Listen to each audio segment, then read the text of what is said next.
అధిక మాసం. ఈ పేరు వినగానే చాలా మందికి ఒక పవిత్రమైన భావన వస్తుంది.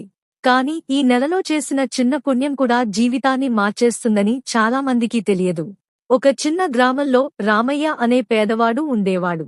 అతని జీవితం మొత్తం కష్టాలతో నిండిపోయి ఉండేది. ఉదయం లేస్తే అప్పులు, రాత్రి పడుకుంటే బాధలు, ఇంట్లో అనారోగ్యం, చేతిలో డబ్బు లేదు. ఎంత కష్టపడ్డా అదృష్టం మాత్రం కలిసి రావడం లేదు. ఒకరోజు గ్రామానికి ఓ వృద్ధ సన్యాసి వచ్చాడు. అందరూ ఆశీర్వాదం తీసుకుంటుంటే రామయ్య మాత్రం దూరంగా నిలబడి చూస్తూ ఉన్నాడు. అది గమనించిన సన్యాసి రామయ్యని దగ్గరకు పిలిచి మెల్లగా ఇలా అన్నాడు. బిడ్డా, ఈ అధికమాసంలో ప్రతిరోజు భగవంతుని పేరు జపించు. ఆకలితో ఉన్నవారికి నీ వల్ల అయినా సహాయం చేయు. నీ బాధలు తప్పక తగ్గుతాయి. ఆ మాటలు రామయ్య మనసులో బలంగా నిలిచిపోయాయి. ఆ రోజు నుంచి తన దగ్గర తినడానికి ఒక్క రొట్టె ఉన్నా దానిలో సగం ఆకలితో ఉన్నవారికి ఇవ్వడం మొదలుపెట్టాడు. ప్రతి ఉదయం లేచి భగవంతుని పేరు జపించేవాడు.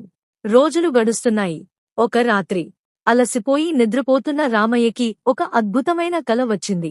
ఆ కలలో దివ్యకాంతి మధ్యలో శ్రీహరి ప్రత్యక్షమయ్యాడు.